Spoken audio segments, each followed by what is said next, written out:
The ocean is no place to be abandoned alone. Larry, this current is going to suck us out to sea! This is the true story of two friends whose island-hopping adventure becomes a fight for survival. Saul! Now one of them has to make the most difficult decision of his life. Saul, don't you leave me out here! Await death with his friend or leave him behind and face the ocean alone. You don't leave your buddies. You don't leave your friends behind.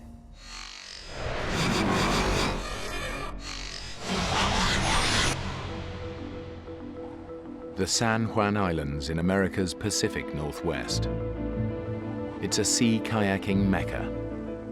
But every year, these waters claim the life of at least one sea kayaker. It's 3:45, folks, the end of a beautiful November day. But winter is on its way, so plan your weekend accordingly. The sea kayaking season is over, but endurance athlete Saul wants to conquer the San Juans. Hey, Larry, it's Saul. Where are you, man? Get here. Saul and his track teammate from college, Larry Kaiser, are regular weekend warriors, but they've never kayaked together before. Plan is to hit Strawberry Island, and after that hit Doe Bay, a 60s resort. It's got 2 hot tubs, 1 cold tub, clothing optional, which generally speaking means nobody wears a stitch. The goal was to head there and take her clothes off and hit on women, basically. I mean, that was the goal.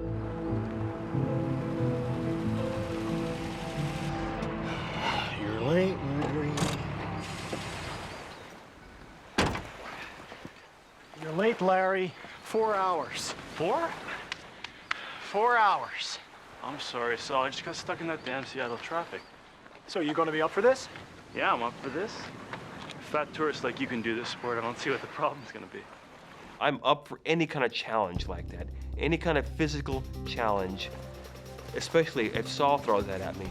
If he can do it, I can do it. And not only if he can do it, I can do it, but I can do it better. Yeah, competitive would probably be a defining and describing characteristic. We tended to compete in almost anything. Chop, chop, Larry. It's that kind of relationship that kind of got us in trouble here in this situation. Hurry up, you slug. Get down here.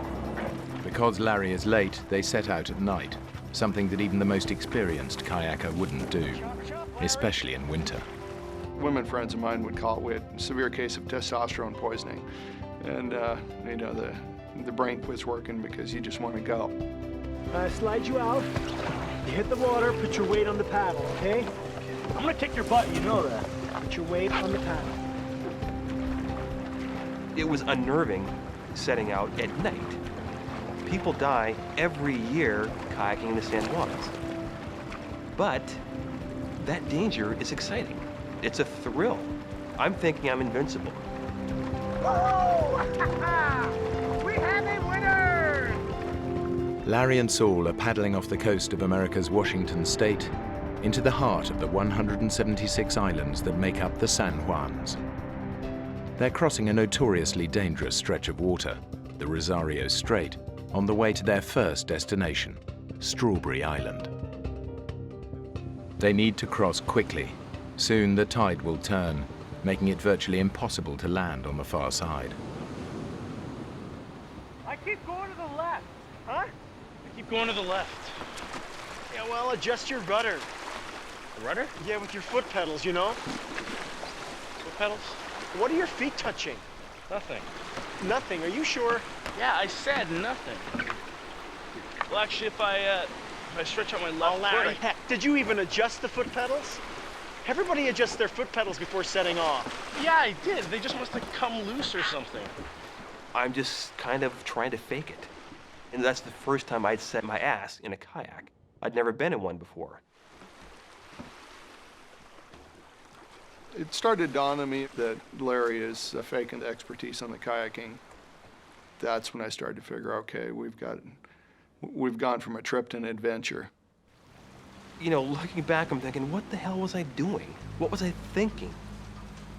What sane and reasonable person would cut across a channel at night, the first time in a boat. So not only were we doing my first winter trip, we were doing a nighttime crossing, and we were enduring a storm. So anybody that would have known us would have known, you know, that was really stupid.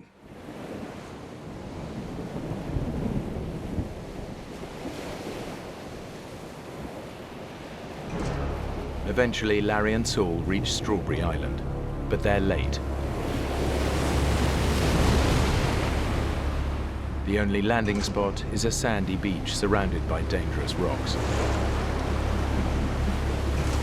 Now, in the darkness, they face the ferocious tidal currents swirling around the island, giving the area its nickname, the Witch's Cauldron.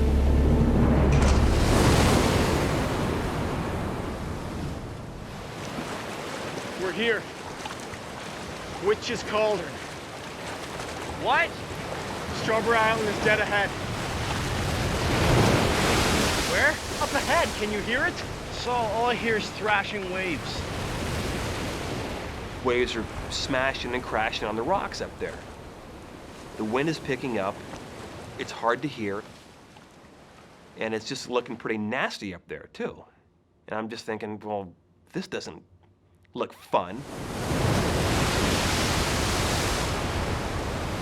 This is the plan. There is only one beach on this island, only one slot in between the rocks. We can't miss that slot. I'll paddle in first. When I land on the beach, I'll wave my flashlight. That's your signal. We're gonna land on that. Aim for the flashlight and paddle hard. You got it? Larry, you got it! Yeah, aim for the flashlight.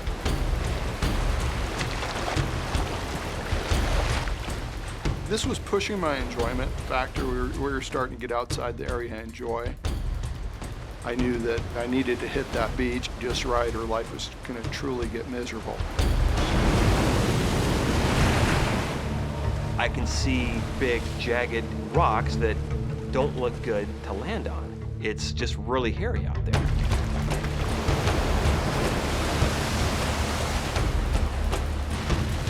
The flashlight I have, you know, it's just not that bright.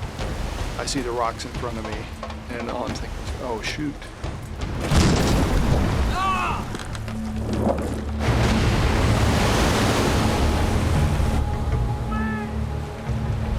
What?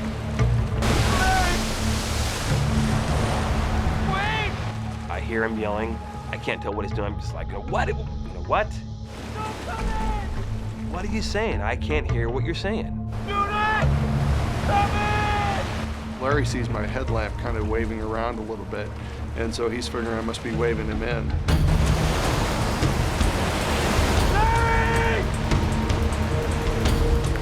I could see him coming in.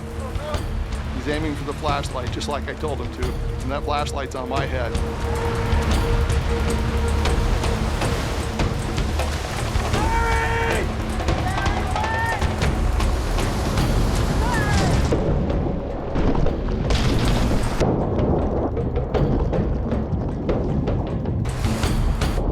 The waves are smashing our boats on top of us and on top of the rocks. Very scary situation. Totally caught us off guard. It just happened in a split second. You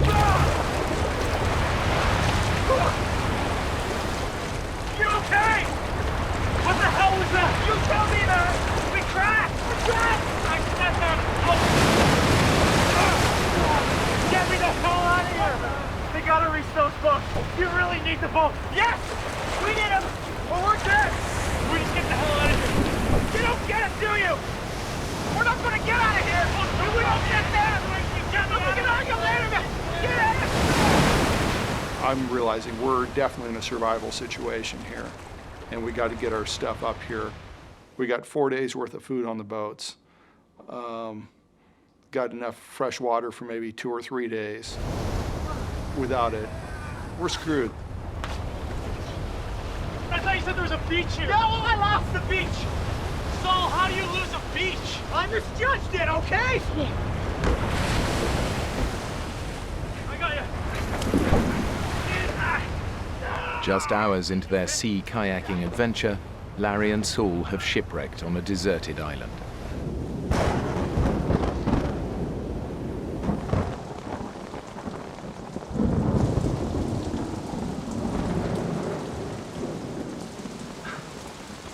I'm looking forward to getting warm. We could have been killed, but we weren't. As much as Saul and I both seek out these fun, dangerous, athletic situations, we don't have a death wish.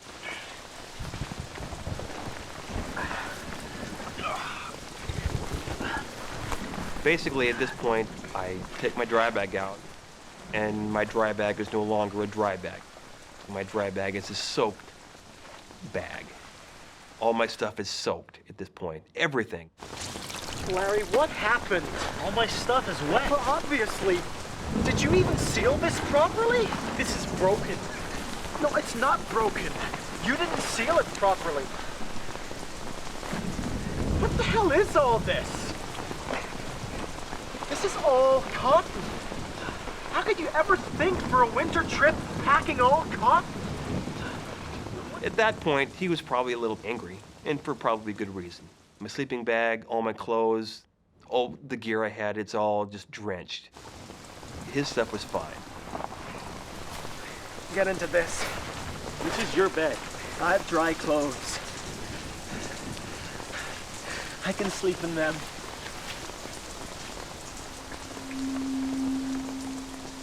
Saul knows that in the cold and the wet, Larry's cotton clothes and his sleeping bag will take days to dry. By that point, I truly realized that my assumptions weren't correct on his level of preparedness. I'm the guide on this trip, and Larry was going to more or less along for the trip. If I got in trouble, he wasn't going to be able to help me because we were so far out of his element. And then I'd snuggle up against the outside of his sleeping bag.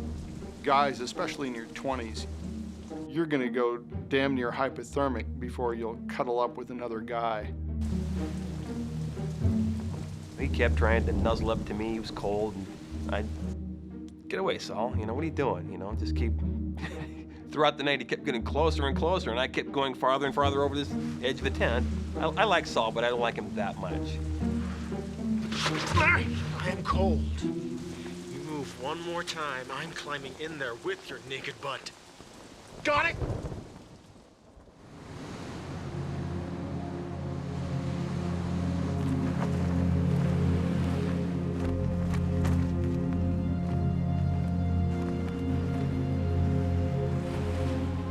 Larry and Saul's adventure was supposed to last 9 days, but the weather is getting worse and Larry's gear isn't drying. So Saul makes a decision. I've rapidly realized the trip I planned isn't within our reach. Not for the two of us together. It's not going to work. It just wouldn't be a prudent thing to do.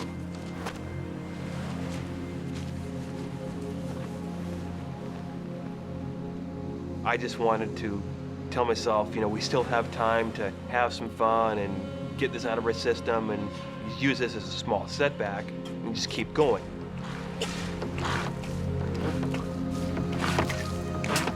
So we're still going to Doe Bay then? The trip is over. Your stuff won't dry. One of us will end up hypothermic. So the crash last night was totally my fault, had nothing to do with you. Larry, man, we're bagging it. I agree. Hey, do I get a say in this? Because I agree with you. Start to pack your stuff up. We're leaving. The trip is screwed at this point. But he's the boss. He's the leader. Saul is the expedition leader. That's how he always is. He likes being in charge. Did you seal your dry bag? Yes, I did, Daddy. Okay. Boat's in water. Hey, Saul. I really think I gotta take a number 2. Yeah, there's a tide window. I'm not missing it. The Nazi drill instructor was probably more what I'd become. Okay, I'm gonna give you 4 options, Larry. 4? I don't think I can count that high. Quit joking. Either you listen to me or you're on your own. Ooh. This is Strawberry Island now. This is Washington Park and our trucks. This is the Rosario Strait between us and home. Option 1. This island back here has a cabin. We knock on their door, ask for help. Option 2.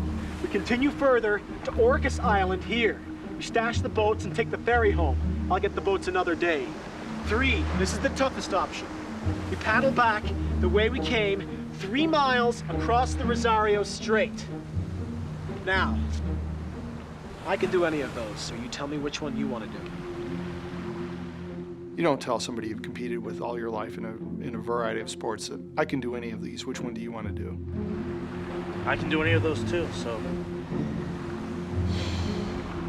What's he going to pick? He's going to pick the toughest one. You just told him which one was the toughest, and then he picked it. Let's paddle back. You sure? Yeah, man, paddle back, bring it on. That was really stupid. What won out in the very end is the same thing that got us in trouble here. It's the same thing that's got us in trouble in other times. It's our competitive nature.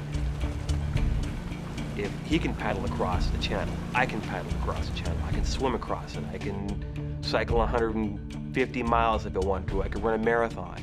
I don't care. He's the same way. But when we get us together, maybe we don't make the best decisions as a team. Larry and Saul are paddling into the jaws of an oncoming storm. Soon they will face 70-mile-an-hour gusts and a huge storm swell rolling in from the ocean. Let me do you, man. Looks pretty ugly. Yeah. Sure you're gonna be up for this? Yeah, I'm up for this. Are you up for this?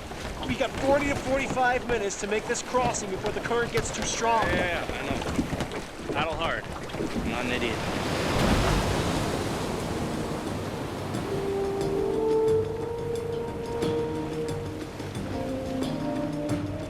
The conditions now are dangerous.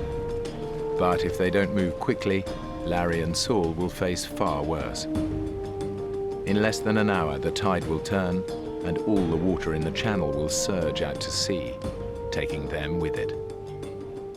Rosario Strait is 20 miles wide of water, with the water cranking through there at a peak faster than any of the rivers that we bother to measure, you know, the Mississippi, the Amazon, the Nile, any of those. So you just imagine the biggest river you've ever seen in your life and multiply it by 5 or 6 or 7. Hey, Saul! Hey, I'm taking on water here.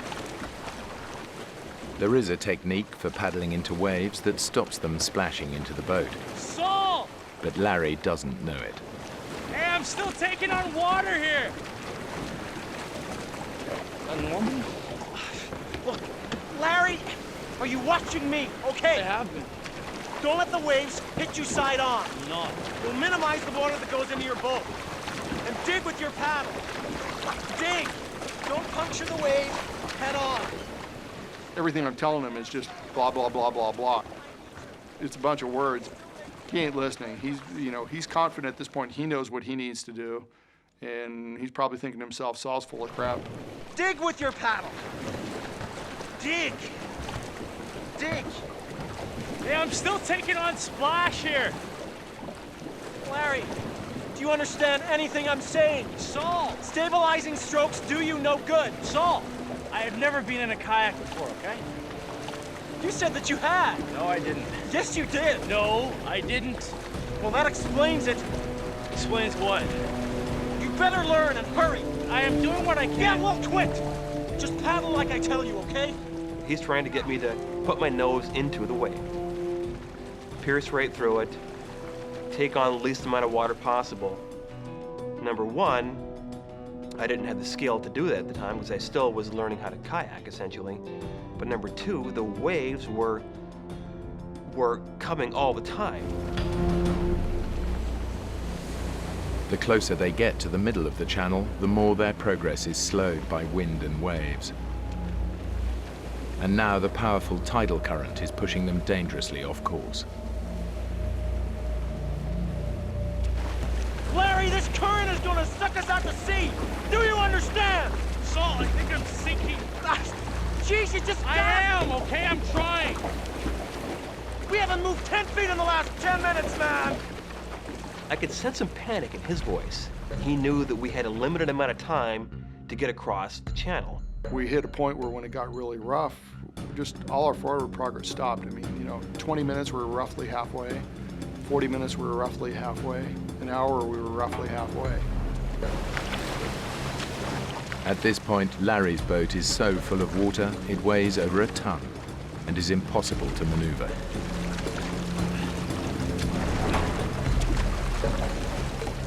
Larry, damn it, your shoulders are slack! Okay, okay, Balance strokes do you no good! okay, forward, okay. Paddle! Okay, okay, okay, Man, are okay. you a complete idiot? Back off, okay? I am trying.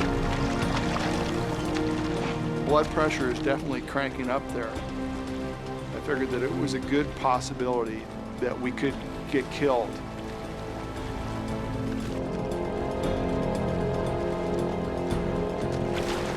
I was starting to have these doubts in my mind that we were going to be able to stick together.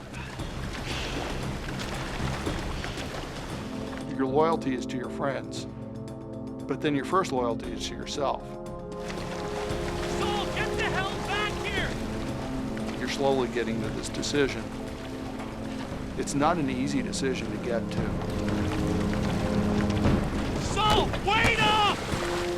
The key for my survival and even his survival was that I make it to shore and get help. Saul! Saul!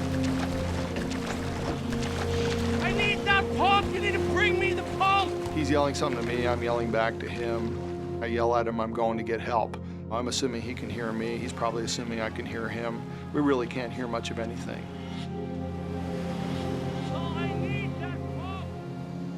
I mean, the time I was so focused on the pump, I wasn't focusing in on the fact that he essentially was abandoning me. Saul! I need the pump. Bring me the pump. I can't see Saul anymore. He's gone. He's just not there. You don't leave your buddies. You don't leave your friends behind. I love the guy, but he left me.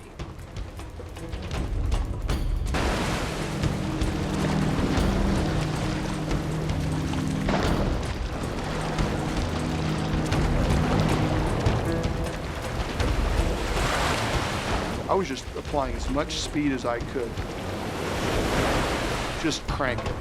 The faster you can get to somebody to get them to help him, that's the only thing that's going to work. And I was getting more nervous because I've got this big phobia about being swept farther and farther towards the ocean.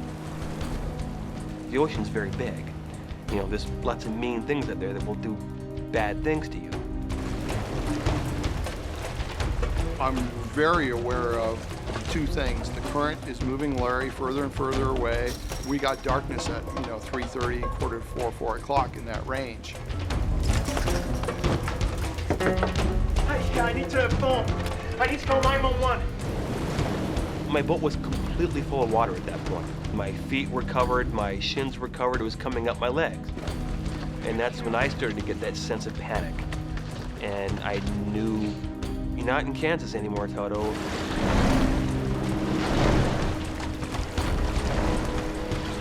This big wave just cracks down and everything stopped.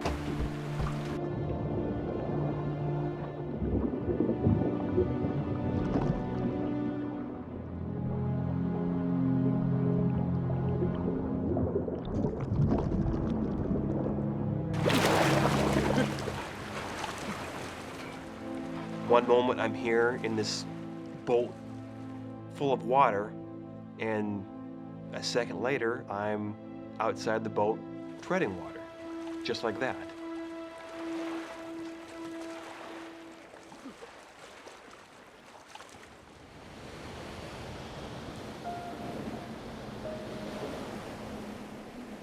Less than an hour before dark, Larry is in the middle of the 3-mile-wide Rosario Strait. The tidal current is sweeping him away from land and into open water.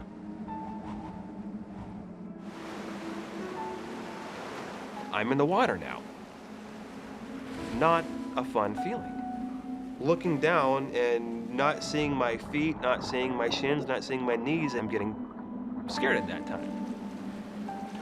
Each minute is just, it's like some critical mass building and building and building, and it's not getting any better. It continues to get worse.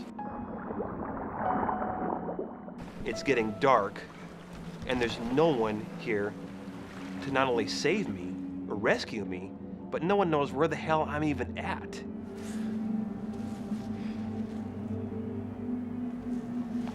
I'm starting to have some self-doubt. Did I make the right decision?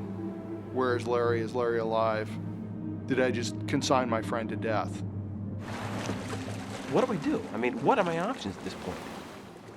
His kayak contains vital supplies, fresh water, flares, and a flashlight.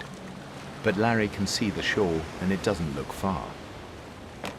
What he doesn't realize is that if he swims, he'll be fighting against a current moving twice the speed that the fastest human can swim. At some point, I'm gonna have to leave this boat, because I'm going nowhere with this boat right now. It's getting me zero. I'm gonna swim.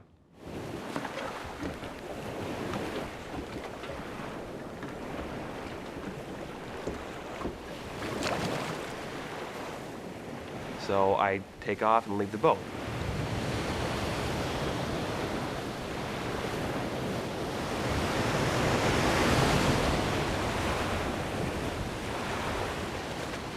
I've got a dry suit on. It's end of November. It's cold, but that doesn't throw me. I'm telling myself, I'm an athlete. I can do this. This is no big deal. It's just that Mother Nature and her little currents, they had a whole nother thing to say about that problem.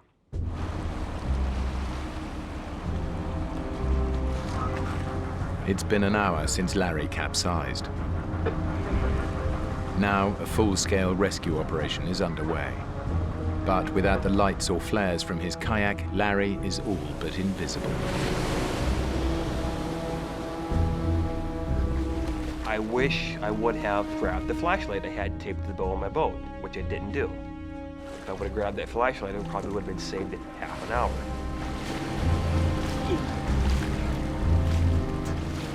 I'm looking around, and I can see kind of, boats out there. They're like crisscrossing back and forth. Help! Help me! Here! Hey! And I started thinking, I bet they're looking for me. Help!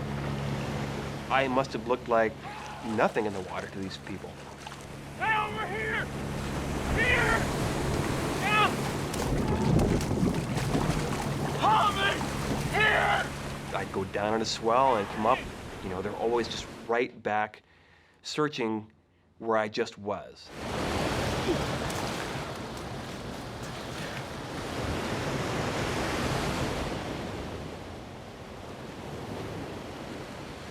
Not only was I a small person in a very big place, I was also a very vulnerable person in a very, very big place.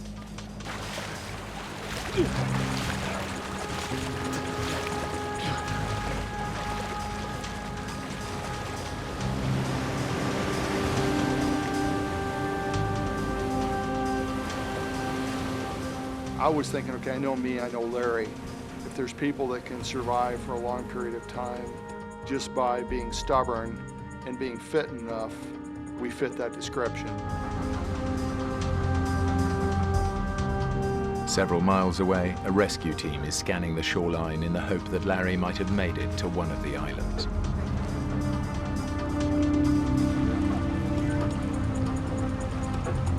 Bravo 6, we have a visual on a red kayak on Burroughs Island. As soon as I heard that they were, that they'd spotted the kayak, it was just happiness. It was like, oh, great, Larry's fine. He's there, he landed the boat.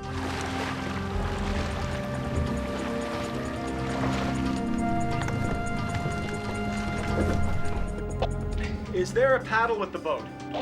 Affirmative. So he paddled it onto shore. Any gear with the boat?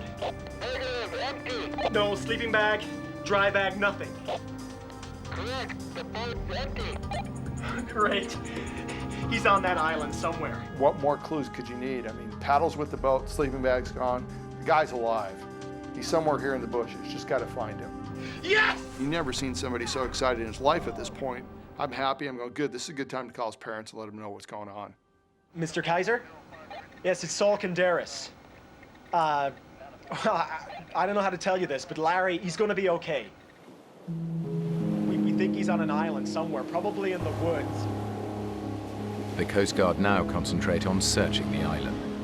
But out to sea, Larry is still swimming hopelessly against the current. I'm in trouble.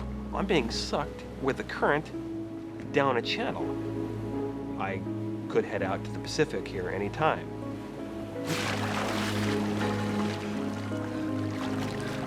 I saw a buoy off to my right. I'm thinking, I'm gonna see if I can maybe latch onto this buoy and not get dragged out to the ocean.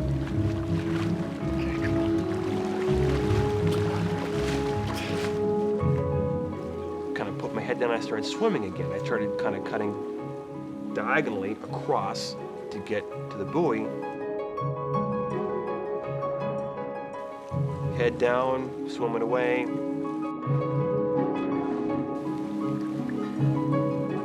I'd look up to kind of see where I was going.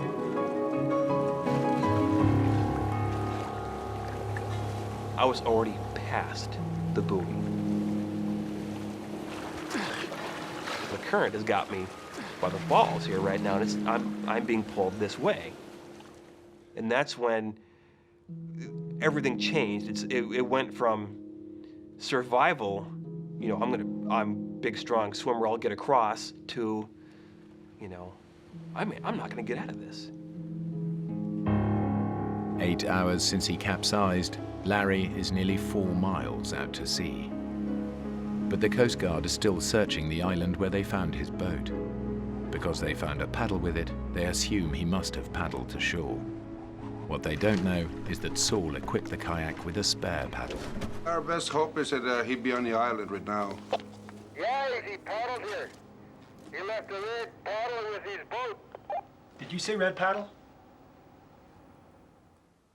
The red paddle's the storm paddle. It's tied to the boat. The boat with nobody in it would still have the red paddle. Did you say red paddle? Yes.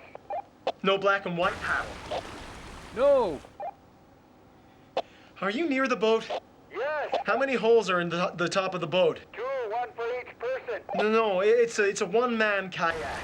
That's the storage hatch. Is there anything in there? Yes, there's gear in here. A dry bag with what feels like clothes and maybe a sleeping bag. He's not on the island. Damn it! At this point, I'm really going, man, we're in trouble. I really screwed up. He's dead and we're gonna find the body. You realize that somebody that you're fairly close to is no longer here, and you're the one that killed him. It's just an incredible sense of no hope again, just no, it's all over, it's all over. Why did I invite him on this trip without making sure that we're both ready for this trip?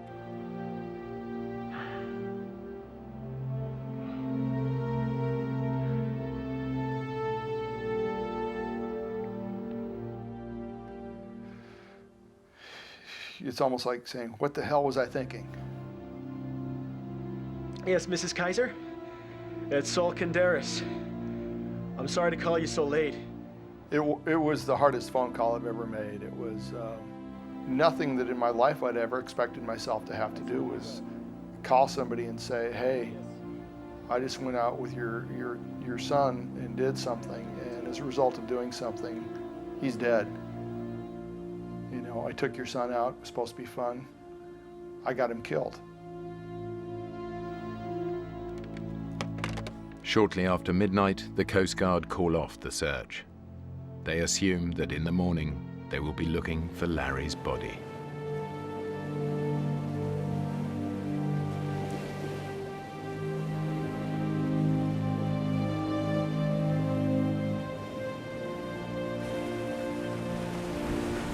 At that point, I was fully thinking, there's just no chance in hell I'm ever getting out of this water alive.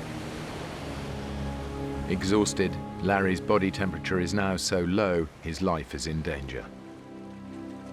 If he doesn't start swimming again to get warm, he'll die.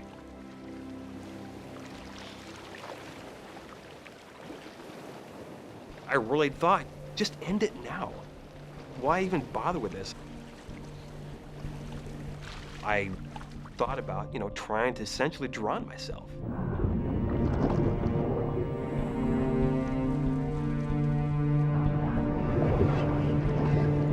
You think about weird stuff like that.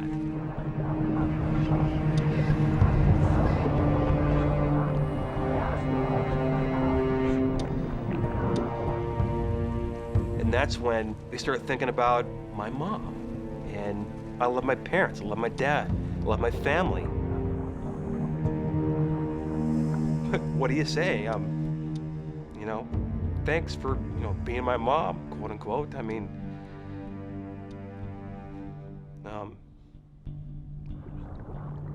I was ready to die. It's not an issue. I didn't want them to feel that suffering and pain, though.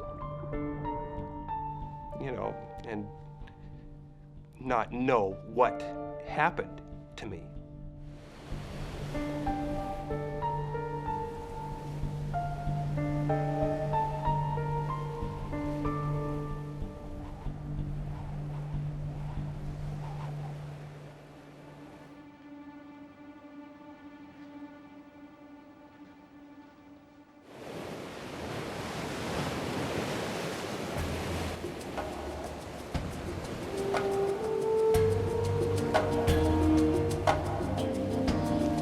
That's where I made that decision to try to save my own sorry butt.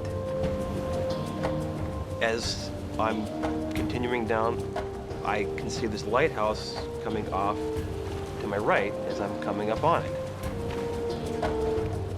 And it seemed like I'd gotten a little closer to land from where I was at. I was in the middle of the channel when I first started. And I kind of came to this lighthouse, and it looked closer. And I'm thinking, I could maybe get that. I can maybe swim for that. The tide is sweeping Larry towards the Pacific. But by sheer luck, a side current carries him within striking distance of the last available piece of dry land. I start swimming, and it's getting closer. And keep swimming, it's getting closer and closer. I'm like, I'm gonna make this.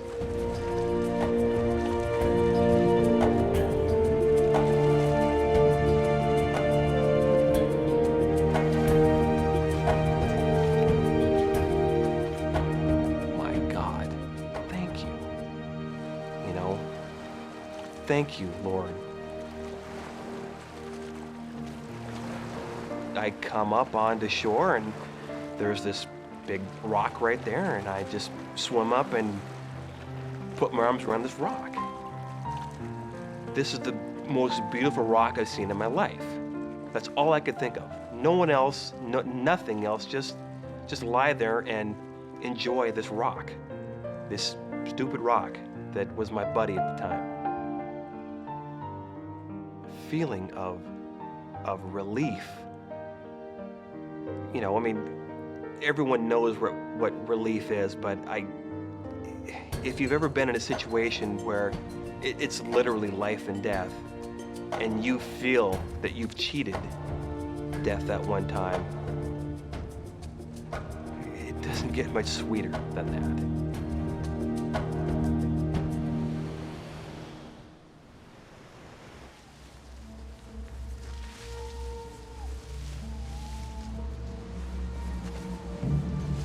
Larry Kaiser has survived 9 hours in a freezing ocean. Now, exhausted and dehydrated, he faces an even more desperate fight to stay warm on land. I'm cold. It's dark. I have no idea where I'm at. I thought about what the hell is Saul doing right now? What's he thinking right now? What is this man thinking? Is he thinking that I'm dead? Is he thinking he killed me? Is he thinking he's responsible for killing me? The big difference between him and I is there's just not a chance in hell I would leave someone like that. I wouldn't do that, no matter what happens. If the person I'm with is going to die, I will die with them. 4 hours ago, the Coast Guard assumed Larry was dead and called off the search. Saul is haunted by his decision to leave his friend behind. It wasn't an easy decision to say, hey, I'm just going to leave Larry. It was a survival decision. The key for my survival and even his survival was that I make it to shore and get help. Mike? Mike? What? What time in the morning did they start the search again? We did what we could, okay? You did what you could. Nobody's gonna blame you. What time? I don't know, probably first light, 5:15. Okay. Thanks, Mike.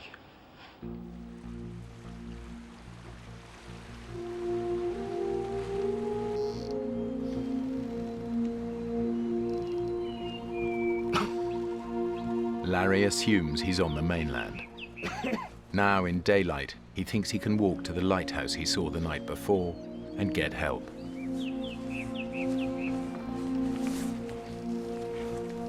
At that point, to me, in my mind, absolutely the worst was over. There's no way I'm gonna succumb to anything within the next, 24 hours or something like that, unless a bolt of lightning comes down and nails me.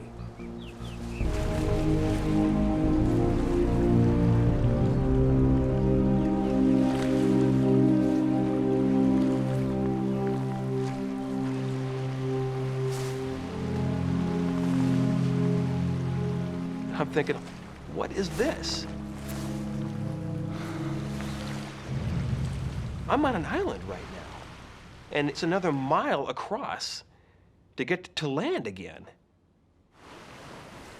What's the first thing they tell you to do when you're lost? Tell you to stay put.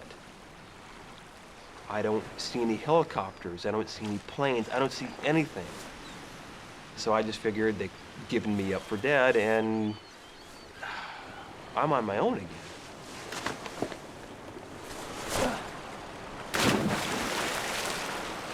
What am I gonna do? Just stand here at some stupid island and stand here the rest of my life?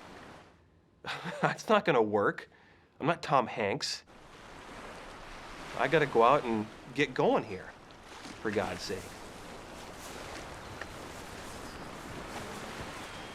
I'm thinking, I'm an athlete, I can do this, I can swim that. I'm gonna swim.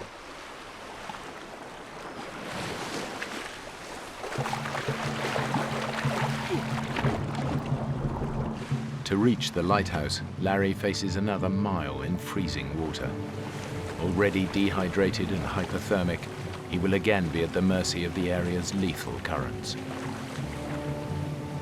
I'm swimming across the water. I'm literally right in the middle. I stopped swimming, I turned around in the water, and there behind me, where I was standing for the previous hour, was this giant helicopter 50 feet up above the shore, right where I was standing. You've got to be kidding me. You have to be kidding me. This can't be happening.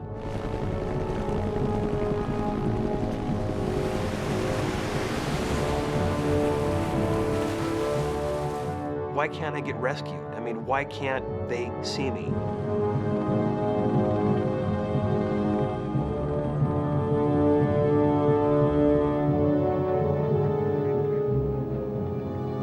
As time went by and we hadn't found Larry, I had more and more doubt as to whether or not I made the right decision.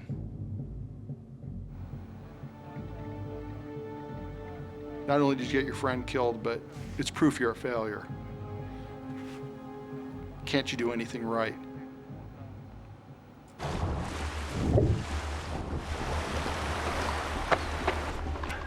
Is there anybody here?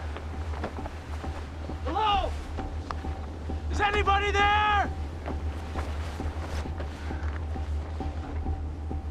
The lighthouse. It was uninhabited. Everything I do is not the right decision. Hello?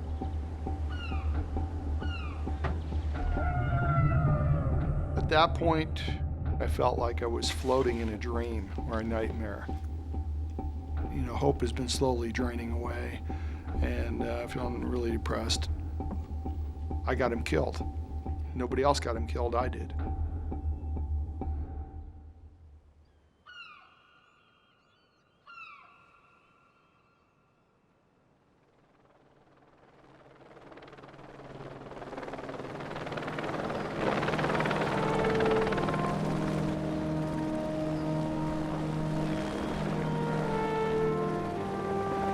At 11:35 a.m., a rescue helicopter spots Larry and rushes him to the Ana Cortez Hospital ER.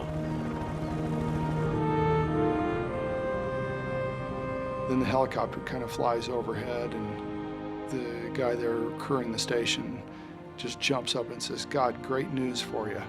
He said, "They picked your friend up and they're taking him to the hospital and he's okay." Man, was I happy. Never seen somebody so happy in his life, like, okay, where's the hospital? Where's the hospital? Where's the hospital?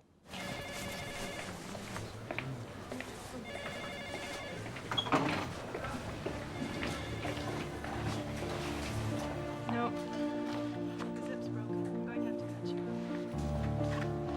I remember seeing him walk into the room that I was at, and you could tell without him verbalizing his feeling. Yo, Larry. You okay? Lift. Hey, Saul. I felt good having Saul there, but you don't leave your buddy. It's not correct. It's just not right to leave someone like that.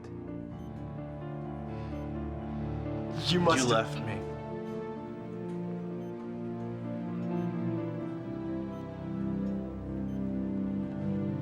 Sorry, go ahead. I'm just glad you're all right. Yeah, me too.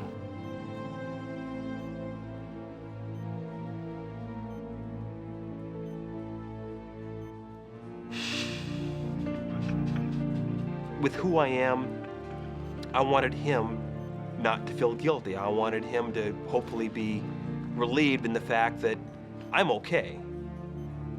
Do I hold a grudge against him for doing that? No, I don't. It's just one of those things, you know, it's like, yeah. The main thing I remember is being so happy to see him. It was like better than any Christmas present. Your buddy's still alive. 10 years after their misadventure, Saul and Larry remain friends and have even kayaked together in the San Juan Islands. But they never discuss what happened, nor can they agree if Saul's decision to leave his friend behind was the right thing to do.